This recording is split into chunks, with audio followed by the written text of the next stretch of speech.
오늘은 꿈꾸는 밤입니다. 꿈꾸는 밤. 낮엔 일하고 밤엔 자는 게 아니고 꿈꾸는 겁니다. 낮에는 일하고 밤에는 꿈꿔야 됩니다. 우리 청년들이나 청소년들이 왜 꿈을 갖지 못할까? 꿈이 뭐냐? 이렇게 물어보면 모르겠는데요. 뭐 이렇게 묻지 말라 이 얘기잖아요. 네, 왜 그럴까? 밤새워 핸드폰하고 놀기 때문에 그렇습니다. 밤새워 밤에 꿈꿔야 되는데 밤새 핸드폰하고 놀아. 그리고 낮에 자. 그러니까 꿈꿀 시간이 없는 거예요. 꿈꿀 시간이.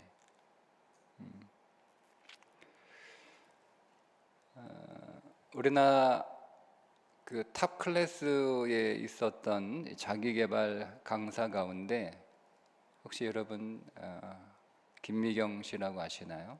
네. 김창옥 씨보다 좀 더 먼저 등장했던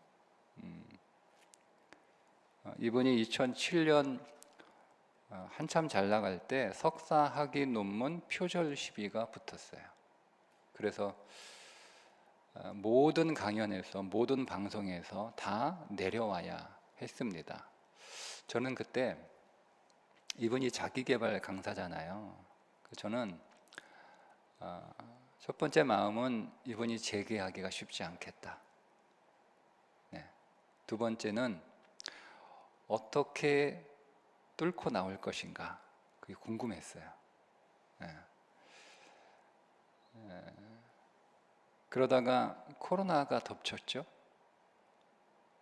그러니까 뭐 더 다시 그 재개하는 게 더 어려운 상황. 뭐 일체 뭐 강연을 할 수가 없으니까.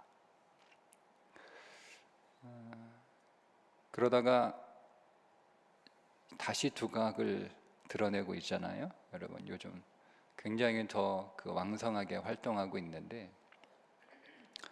이분이 한 인터뷰에서 했던 말을 제가 아주 인상 깊게 들었습니다. 코로나 때 자기 통장에 0이 찍히더래요. 0. 왜냐하면 코로나 때는 4명 이상 밥을 먹을 수 없는 때였잖아요. 4명 이상 집합 금지 명령이 떨어져서 4명 이상의 밥을 먹을 수 없는. 그러니까 뭐 강의를 한다는 것은 꿈도 꿀 수 없는 상황이었기 때문에 수입이 일절 없는 거예요. 그 당시 그 자기 회사에 직원이 7명이었는데 이 직원들이 출근을 해서 할 일이 없으니까 뭐 강연을 해야 할 일이 있을 거 아니에요. 원고라도 준비하고 뭐 자료도 준비하고 할 텐데 일제 그런 게 없으니까 6개월 동안 매일 출근해서 가만히 앉아 있다가 그렇게 퇴근하는 일을 계속 반복하니까 직원들이 너무 좀 미안하기도 하고, 예? 그래서 어느 날 찾아오더니 자기들 월급을 30% 깎아달라. 왜냐하면 그 모든 운영들을 김미경 대표가 자기가 가지고 있던 재산을 하나씩 하나씩 이렇게 까먹으면서 운영을 하고 있었던 때였으니까 그것을 알고 있는 직원들이 미안한 거죠. 아무것도 일하지 않는데 그렇다고 뭐 그만둘 수도 없고 그만두라고 해도 되는데 뭐 그런 말도 안 하고 와가지고 가만히 앉아 있다가 점심 먹고 이렇게 가는 게 너무 미안하니까 월급을 좀 깎아달라. 그렇게 얘기를 하더랍니다. 그래서 이렇게 대답을 했답니다. 야, 지금까지 들어오던 돈이 갑자기 딱 끊어진 건 그게 무슨 뜻인 줄 아냐? 돈이 사라진 게 아니라 돈이 이동한 거다. 돈이 사라진 게 아니고 돈이 이동한 건데 다만 내가 그 돈이 어디로 이동했는지를 내가 모를 뿐이야.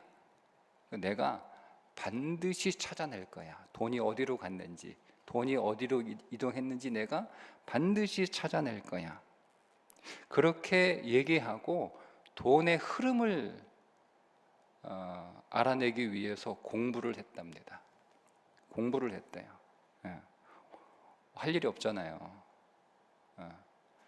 공부를 했대요. 그럼 뭐 세계적 외국에 있는 모든 자료들, 논문들, 책들 이런 거 막 가져다가 공부를 하는데 책에 다 써 있더라는 거예요. 다 써 있더라는 거예요. 그 모든 책들이 이구동성으로 일관되게 말하는 내용이 하나 있는데 세상의 모든 것은 다 디지털로 간다. 이렇게 써 있다는 거예요. 결론이. 책을 읽고 나니까. 가만히 생각해 보니까 그 말이 맞은 거예요. 여러분, 땅에 돌아다니는 택시가 다 어디로 갔어요? 다 하늘로 갔죠. 요즘 누가 길거리 서가지고 이렇게 택시 잡습니까? 여러분 안방에서 핸드폰 택시 플랫폼 앱으로 택시 부르죠? 우리 권사님들도 핸드폰으로 택시 불러요. 그러면 거기에 다 나오잖아요. 택시에 몇 분 후에 그 택시가 어디 있다, 어디 오고 있다, 그죠? 그 시간에 맞춰가지고 나가면 딱 내 앞에 택시가 서잖아요. 땅에 있던 모든 식당들이 다 어디로 갔어요? 다 하늘로 갔어요. 다 하늘로. 어디로 갔어요? 배달 앱으로 다 들어간 거예요. 배달 앱으로. 여러분, 이렇게 춥고 눈 오는 날 밖에 나가기 귀찮은데 맛있는 거 먹고 싶고 어떻게 합니까? 집에서 주문하죠. 그죠? 그러면 집 앞까지 음식 잘 만들어서 갖다 줘요. 땅에 있던 가게들 다 어디 갔어요? 다 어디 갔어요? 다 하늘로 갔죠. 인터넷 쇼핑몰로 다 들어갔어요. 다 들어갔어요. 이게 그 당시 지난 5년간 일어났던 일이라는 거예요. 5년간. 그러니까 이렇게 표현하더라고요. 세상의 모든 사람들이 다 온라인으로 이민 갔다. 다 사람들이 온라인으로 이민을 갔기 때문에 이제 온라인에서 살아가는 방법을 알지 못하면 살 수가 없다라는 것을 깨달았답니다. 2년 만에 7명이었던 직원이 100여 명이 되는 엄청난, 이게 자기 개발을 하는 사람들이 운영하는 회사 규모로는 엄청난 규모예요. 그렇게 해서 다시 성장합니다. 오늘 말씀과 그 인터뷰가 생각이 났어요. 말씀을 준비하면서. 여러분, 인생의 성패는 밤을 어떻게 다루느냐에 따라 달렸습니다. 낮은 다 잘합니다. 낮은 다 열심히 일하죠. 낮에는 다 열심히 일하죠. 낮에까지 여러분 일하지 않는 사람은 그거는 얘기할 거 없고 낮은 다 잘 삽니다. 낮은 다 열심히 일합니다. 여러분, 인생의 성패는 언제 결정이 되죠? 밤에 결정이 됩니다. 밤을 어떻게 다루느냐, 그 밤을 잘 다루는 사람이 인생에서 성공할 수 있습니다. 다윗이 여러분 언제 실패했죠? 밤에 실패했습니다. 그 뛰어난 영성을 가지고 있는 다윗도요, 엄청난 믿음을 가지고 있는 다윗도 밤을 잘 다루지 못했어요. 다윗이 낮에 넘어진 게 아니에요. 밤에 넘어졌습니다. 그러니까 밤을 어떻게 다루느냐 하는 것이 굉장히 중요합니다. 그래서 오늘 제가 처음 서두에 말씀을 드린 것처럼 밤에 뭐 하는 거냐? 밤은 자는 게 아니라 꿈을 꾸는 거다. 밤엔 꿈을 꾸는 거다. 그 꿈을 위해 준비하는 시간, 그 꿈을 바라보면서 꿈을 꾸지만 낮에는 일하느라고 그 꿈을 준비하기가 어려워요. 그래서 여러분, 오늘 우리의 인생 안에 꿈을 준비할 수 있는 시간이 필요한데 그거를 우리는요 너무 바쁘게 일하다 보니 그 시간을 마련하는 게 쉽지 않아요. 그래서 자발적으로 그 밤을 만드는 게 아니고 타의적으로 밤이 인생에 찾아오죠. 우리 인생 안에. 그때 이제 오늘 말씀 이후로 여러분들은 나에게 꿈꾸는 시간이 찾아왔다. 꿈을 위하여 준비하는 시간이 찾아왔다. 여러분, 그렇게 이해하시면 됩니다. 오늘 말씀에 보면 룻에게 밤이 찾아왔습니다. 밤이. 3장에 보면 여러분 밤 한번 읽어보세요. 밤이라고 하는 단어가 계속 반복이 됩니다. 오늘 2절 제가 다시 한번 읽어볼까요? 네가 함께하던 하녀들을 둔 보아스는 우리의 친족이 아니냐. 보라, 그가 오늘 밤에 타작마당에서 보리를 까불리라. 보아스가 밤에 일하신대요. 보아스이신 예수 그리스도는 밤에도 일하십니다. 그분은 밤에도 일하시는 분이에요. 근데 여기서 물론 여기서 3장 2절에 이 밤은 시간의 밤이죠. 시간의 밤이죠. 야, 오늘 밤중에 오늘 저녁에 보아스가 타작마당에서 보리를 까불 거야. 이렇게 시간의 밤입니다. 하지만 오늘 이 말씀을 우리가 영적으로 더 깊이 들어가 적용을 하게 되면 시간의 밤일 뿐만 아니라 인생의 밤입니다. 인생의 밤. 여러분, 오늘 우리가 주님을 만나 주님을 친족으로도 만나고 여러분 주님을 우리가 고엘로도 만나지만 그 주님을 친밀하게 만나고 주님과 친밀하게 동행하는 오늘 우리의 인생 안에도 밤이 찾아옵니다. 내가 주님과 친밀하게 교제하고 있고 내가 주님과 친족과 고엘로 이렇게 깊이 만난다고 해서 전혀 오늘 우리의 인생에 밤이 없는 것은 아니에요. 우리가 주님과 동행하고 있는 중에도 우리의 인생에 밤이 찾아옵니다. 여러분 신앙생활 잘하고 있어도 인생에 밤이 찾아오는 것처럼 룻에게도 그런 밤이 찾아왔다 그렇게 할 수가 있죠. 근데 그때 시어머니 나오미가 룻에게 뭐라고 얘기하냐면 하는 말이 이거예요. 꿈을 꾸라는 거예요. 꿈꿔라. 무슨 얘기냐면 보아스와 더 가까워지기 위하여 내가 어떻게 내 인생의 밤에 보아스와 어떻게 더 가까워질까? 어떻게 더 가까이 나아갈까? 그 준비를 하라는 거예요. 여러분 지금 보아스를 친족으로 만나죠. 그죠? 이제 그가 기업물을 짜 고엘이라고 하는 사실을 알아요. 고엘로도 만나요. 그런데 나오미는 거기에서 보아스를 친족과 고엘로 만나는 것으로 멈추지 말고 더 전진해서 보아스를 사랑하는 자로 보아스의 사랑을 받는 자로 만나라는 거예요. 보아스를 사랑의 사람으로 친족을 넘어 고엘을 넘어 사랑의 사람으로 만나는데 그 사랑의 사람으로 만나기 위하여 네가 준비하라는 거예요. 언제? 밤에. 그러니까 여러분 오늘 우리가 우리의 인생에서 인생의 밤, 영혼의 밤이 여러분 찾아옵니다. 그 영혼의 밤이 찾아올 때 되게 많은 사람들은 그리스도와 멀어집니다. 인생의 밤이 찾아오면 되게 많은 사람들이 그리스도와 멀어지는 선택을 합니다. 왜냐하면 항상 밝고 항상 낮이었다가 갑자기 인생에 난데없이 밤이 찾아오니까 섭섭한 거예요.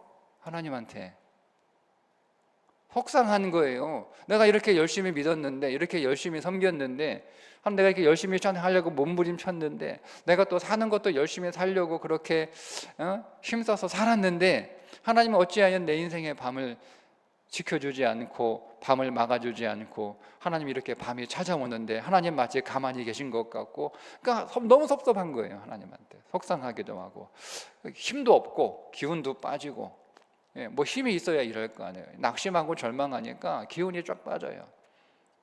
그러니까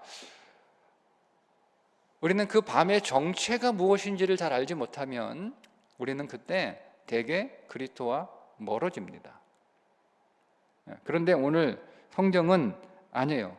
오히려 그 밤에 그리스도와 가까워지고 그리스도께 더 가까이 나아가는 일을 선택하라는 거예요. 아무것도 하지 않고 그저 낙심하고 절망하고 그저 분노하고 섭섭해하고 속상해하고 그렇게 하지 말고 오히려 그 밤이 내가 낮에는 먹고 사느라 열심히 일하나 일거리가 너무 많잖아요. 분주하게 살아가느라 내가 주님하고 교제할 수 있는 시간이 없었어요. 맞잖아요. 내가 기도할 시간도 없었고 성경을 볼 시간도 없었고 내가 교회 와서 사역할 수 있는 시간도 없었고 늘 그때 얘기합니다.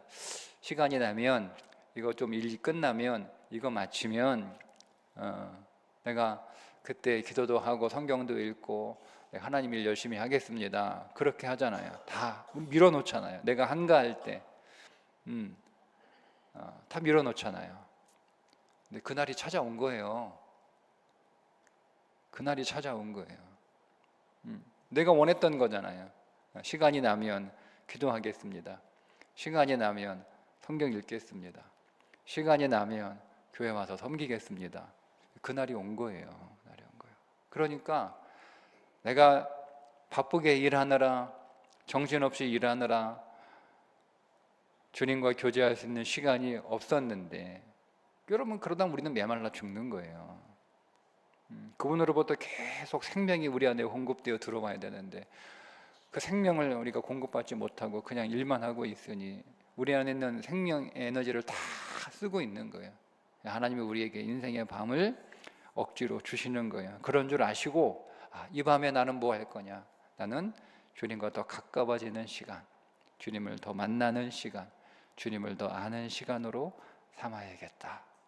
그래서 여러분, 그 나오미가 룻에게 4가지를 명령합니다. 4가지를. 그게 이제 다음 이어지는 3절인데요. 이렇게 명령하면 4가지. 목욕하고 바르고 입고 내려가라. 4가지인데요. 4가지 명령입니다. 명령어예요. 자, 3절에 보시면 그런즉 너는 목욕하고 기름을 바르고 의복을 입고 타작마당에 내려가서 그 사람이 먹고 마시기를 다 하기까지 그에게 보이지 말고 준비하는 거예요. 4가지를 명령하죠. 명령이니까 즉시 하라는 거예요. 즉시. 지체하지 말고 내일 저녁에 할게요. 오늘은 너무 피곤하니까 타작을 오늘만 하겠어요. 내일도 할 텐데 오늘은 좀 제가 쉬고 피곤하고 내일 할게요. 그게 말고 지금 당장 하라는 거예요. 인생의 밤이 찾아왔을 때 미루지 말고 지금 당장 4가지 해라. 목욕하고 깨끗이 씻으라는 거예요. 여러분, 여러분의 인생의 밤이 찾아왔을 때 우리 주 예수 그리스도의 보혈로 씻으십시오. 그분의 보혈로 여러분 깨끗이 씻으십시오. 기름을 바르라. 성령의 기름 부으심, 성령으로 충만한 그런 여러분의 영이 되도록 진리로 성령으로 충만해. 진리가 충만하면 내가 너희에게 이른 말이 영이요 생명이라. 무엇으로 성령 충만합니까? 말씀으로 충만합니다. 진리로 성령 충만하는 거예요. 다른 방법 없어요. 성령 충만한 길을 성경이 가르쳐준 다른 게 없어요. 금식하라고 하지 않았어요. 진리, 그분 성령에 대한 예수님의 별명이 하나 있어요. 진리의 영이라. 예수님은 성령을 진리의 영이라고 별명을 붙여줬어요. 딱히 성령을 설명할 수 있는 게 그것 말고는 없으니까 그런 별명을 붙여주신 거잖아요. 성령은 진리의 영이라. 그러니까 여러분, 우리가 말씀으로 오늘 그 말씀이 우리 안에 진리, 지식이 아니고 진리로 우리가 그 말씀을 대하고 읽을 때 그 진리의 말씀이 우리 안에 충만히 쌓일 때 우리는 그때 성령으로 충만해지는 기름 부으심이 오늘 우리 안에 일어나는 거예요. 그거 하라는 거예요. 옷을 입고 의복을 입고 그리스도로 옷 입으라는 거예요. 옷 입으로. 그리스도의 옷이 뭐예요? 선한 행실의 옷을 입으라는 거예요. 요한계시록에 나와 있죠. 선한 행실의 옷을 입으라. 선한 행실의 옷. 우리가 여러분 인생의 밤이 찾아오면 선한 행실을 하지 않아도 된다고 생각합니다. 내 삶이 어렵고 힘들고 내 마음이 어렵고 그래요. 혼란하고 그때는 내가 성질 내도 돼. 그때는 내가 막 날카로워도 돼. 그때는 내가 인상 써도 돼. 그때는 내가 불친절해도 돼. 너 왜 이렇게 성질 내? 내가 기분 나빠서 그래. 너 왜 이렇게 인상 써? 살기 힘들어서 그래. 마치 그래도 되는 것처럼. 그거는 내가 용납하는 거지. 그건 여러분 정말 어리석은 거예요. 오늘 인생의 밤이 찾아왔을 때 의복을 입으라는 거, 의복을 그리스도로 옷 입으라는 거예요. 선한 행실의 옷을 입으라는 거예요. 근데 여러분, 이 옷이요 특별한 옷이 아니에요. 지금 보아스를 만나려고 준비를 시키는 건데 보통 우리가 일반적으로 상식적으로 보면 특별한 옷, 화려한 옷, 고급스러운 옷, 그런 옷을 여러분 입으라고 해야 되지 않나요? 근데 여기서 나오고 있는 그 이 옷이라고 하는 단어는 그냥 일상복이에요. 평범한 옷이에요. 늘 입던 겉옷이에요. 그 옷을 입으라는 거예요. 그 옷을 입고 타작마당에 내려가라는 거죠. 대단 밤에 타작마당에, 그 타작마당은 낮에 일하는 곳 아닙니까? 근데 밤에 그 타작마당에 내려가는 거예요. 이게 오늘 우리의 일상이에요. 오늘 우리의 인생의 밤이 찾아볼 때 뭐 특별하게, 여러분 오늘 특별하게 오늘 이렇게 일주일간 믿음 생활을 하는 거잖아요, 그죠? 네, 이렇게 특별하게 한번 한 것으로 끝낼 수는 없다는 거죠. 이것이 여러분의 일상이 되어야 되는 거예요. 인생의 밤이 찾아와.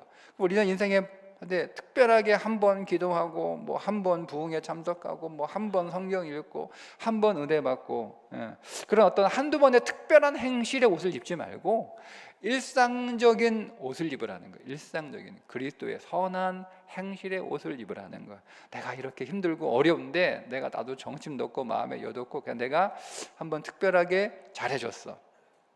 가족들에게 내가 너무 힘들지만, 내 마음은 너무 아프지만, 나도 좀 신경이 날카롭고 그렇지만 내가 오늘은 참고 잘해줬다. 그게 아니고 힘들어도 매일 일상적으로 선한 행실의 옷을 입고 잘하는 거예요. 하나님 앞에 잘하고 사람들에게 잘하고 내 일상을 힘들지만 평범하게 살아가는 거예요. 일상처럼 그렇게 늘 했던 것처럼 다름 없이 그렇게 살아가라는 거죠.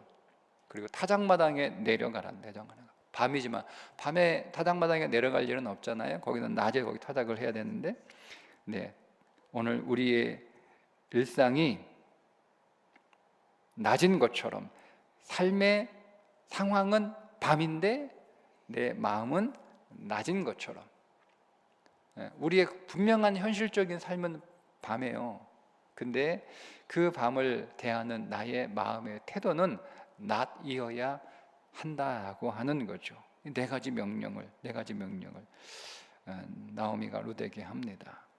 근데 특별히 이 옷이라고, 의복이라고 하는 것은요, 특별히 이 룻에게는 또 다른 의미가 있죠. 룻이라고 하는 개인적인 상황에서 이 의복이라고 하는 것을 평범한 옷, 일상적인 옷, 매일 입는 옷을 입어 이렇게 얘기한 거. 지금 룻은 어떤 상황이냐면 남편 말론이 죽었잖아요.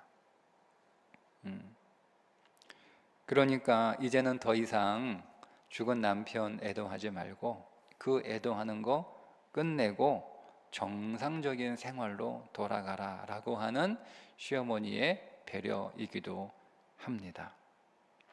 그러니까 과거로서의 모든 묵은 때를 이제는 다 벗어버리고 다시 평범한 일상으로 돌아가라, 그리고 새로운 인생을 시작해라, 여러분 이 의미잖아요. 여러분 오늘 우리가 우리 인생의 밤이 찾아왔을 때 그 밤은 여러분 오늘 우리에게 상처이기도 하고 실패이기도 하고 고통이기도 하고 눈물이기도 하고 이런 것들이에요. 그거 이제는 벗으라는 거예요. 그거 벗으라는 거예요. 밤에 계속 그거 입지 마라. 이제는 새로운 출발을 할 새로운 옷으로 갈아입어라. 여러분 우리가 꿈으로 나아가기 위해서는 우리가 이전에 우리에게 닥쳤던 어둠의 일들, 어떤 실패, 어떤 아픔, 어떤 상처, 심지어 어떤 승리의 기쁨조차도 여러분 다 벗어버려야 됩니다. 그 새로운 출발을 위하여 꿈꾸며 새 옷을 입을 것을 기대하며 그 옷을 입을 준비를 해야 한다라고 하는 거예요.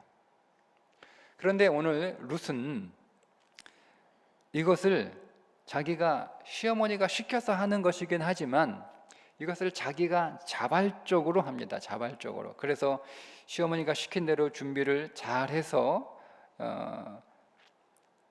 타작을 하고 또 이렇게 잔치를 하고, 그래서 이제 타작하던 마당 한 귀퉁이에서 잠을 자고 있는 보아스의 이불을 이렇게 들치고 그 안으로 이렇게 들어가는데 자다가 탁 깬 거예요. 보아스가 이불을 덜치니까 냉기가 들어오기도 하고 뭔가 부스럭거리니까 뭔가 싶어서 탁 깼어요.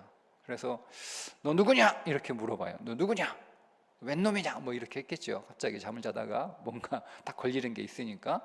그때 여러분 9절에 보니까 나오미가 이렇게 대답을 합니다.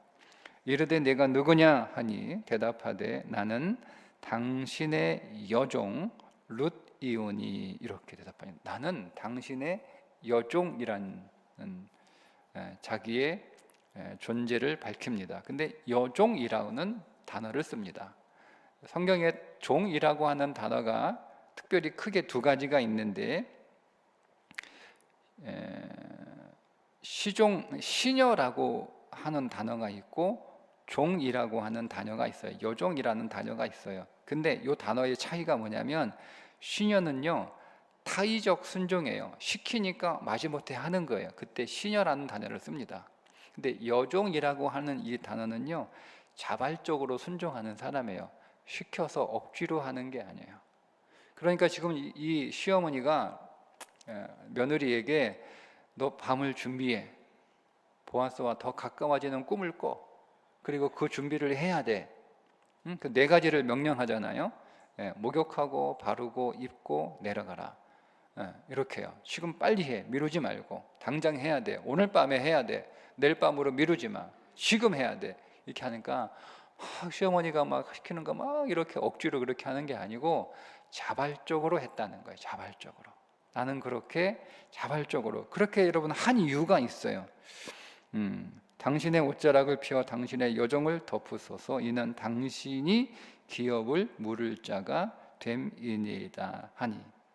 이렇게 여러분 룻이 자발적으로 순종했던 이유가 뭐냐면 하나님의 기업을 이어야 된다라고 하는 믿음 때문에 그렇습니다. 나 혼자 잘 먹고 잘 사는 게 목적이 아니에요. 내가 이제 시어머니 여기까지 모시겠다고 달려와서 내가 할 만큼 최선을 다했으니까 나는 이제 좀 내 인생을 살아야겠다, 그런 마음에서 이렇게 선택한 게 아니고 하나님의 기업을 이어야 된다. 하나님이 주신 기업이 내 대해서 지금 남편이 죽어 끝나게 되었잖아요. 자식을 못 낳았으니 그런 일이 있어서는 안 된다는 거예요. 그래서 하나님의 기업을 이어야 한다라고 하는 그 믿음 때문에 자발적으로 순종한 거예요. 자발적으로. 그러니까 여러분 오늘 우리의 인생의 어두운 밤이 찾아왔을 때 우리가 이 네 가지를 준비하는 삶을 그냥 억지로 하는 게 아니고 여러분들이 자발적으로 하셔야 되는 거예요. 인생의 밤이 찾아왔을 때 그래도 여러분이 나서서 적극적으로 기쁨으로 꿈을 꾸면서 소망을 가지고 그렇게 하셔야 되는 거예요. 날마다 주의 보혈로 씻고 진리 안에서 성령의 기름 부으심으로 충만히 채워지고 그리스도의 선한 행실의 옷을 입고 그리스도의, 여러분 이 룻이 그의 인생의 밤이잖아요.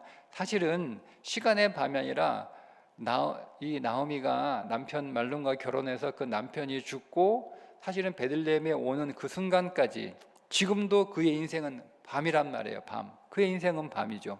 그렇지 않습니까? 결혼했는데 남편이 갑자기 죽었어요. 자식도 없이 죽었어요. 자기는 이제 남편이 없는 과부, 자식이 없는 여자가 된 거예요. 자기에게 남아있는 건 시어머니, 그 시어머니도 과부예요. 나보다 더한 과부. 자기도 오르반처럼 자기 인생을 살기 위하여 갈 수도 있지만 자기는 너무 책임감이 커서인지 미련해서인지 너무 착해서인지 그러지 못하고 자기는 그냥 이 시어머니 섬기겠다고 시어머니 쫓아온 거예요. 근데 아무것도 없어요. 대책도 없어요. 와보니 아무것도 없어요. 그래서 자기가 나가서 이삭을 주어야 되는 삶이에요. 그거 다 어둠이잖아요. 다 어둠이잖아요. 근데 그 어둠의 삶에서 이 룻이 어떻게 살았느냐면 11절에 보면 보아스가 이 룻을 칭찬하는데 이렇게 칭찬합니다. 그리고 이제 네 딸아 두려워하지 말라. 내가 네 말대로 내게 다 행하리라. 그러면서 이렇게 얘기합니다. 네가 현숙한 여자인 줄을 나의 성읍 백성이 다 아느니라. 그 베들레헴 성 안에 있는 모든 사람들이 다 알 정도로 룻은 현숙한 삶을 살았다는 뜻입니다. 그러니까 그의 환경은 분명히 밤이에요. 이루 말할 수 없는 캄캄한 밤이죠. 언제 이 밤이 지나고 다시 해가 뜰지 몰라요. 기약이 없어요. 과연 내 인생의 밤에 해가 뜰까? 과연 내 인생의 밤에 아침이 찾아올까? 밤은 더 어두워지는 것 같고 밤은 더 깊어지는 것 같은 삶이잖아요. 그런데 여러분 보세요. 그 삶에 룻이 어떤 삶을 살았어요? 현숙한 삶을 살았어요. 하일, 이게 하일이잖아요. 능력의 삶이에요. 능력의 삶을 살았다라고 하는 거예요. 근데 그걸 억지로 했겠습니까? 자발적으로 했죠. 나는 내 인생의 내 삶의 현실은 비록 밤이라 할지라도 나는 하나님이 내게 주어진 믿음의 삶을 계속 살아가겠다. 그게 룻이 오늘 우리에게 도전하는 삶입니다. 결론, 여러분, 밤이라고 해서 결코 아무것도 안 하는 것이 아니다. 밤이 됐으니까 할 게 없으니까 밤에 뭐 할 거 있어? 그건 핑계라는 거예요. 그리스도인들에겐 핑계라는 거예요. 여러분, 오늘 우리의 인생의 밤에 우리에게 할 일이 있습니다. 낮엔 열심히 일하는 겁니다. 아직 오늘 우리의 인생의 낮일 때 우리는 열심히 일하면 됩니다. 그리고 밤엔 꿈을 꾸십시오. 우리의 꿈을 준비하는 겁니다. 밤에 주께로도 가까이 나아가십시오. 그분이 오늘 우리의 친족이고 오늘 우리의 고해일 뿐만 아니라 그분이 오늘 우리의 사랑이 되도록, 내가 그분의 사랑을 받도록, 내가 그분을 사랑하도록, 그분을 사랑의 그리스도로 만날 수 있도록 그 밤에 여러분 준비하시고 신부로 단장하는 거룩한 밤 되시기를 주님의 이름으로 축복합니다.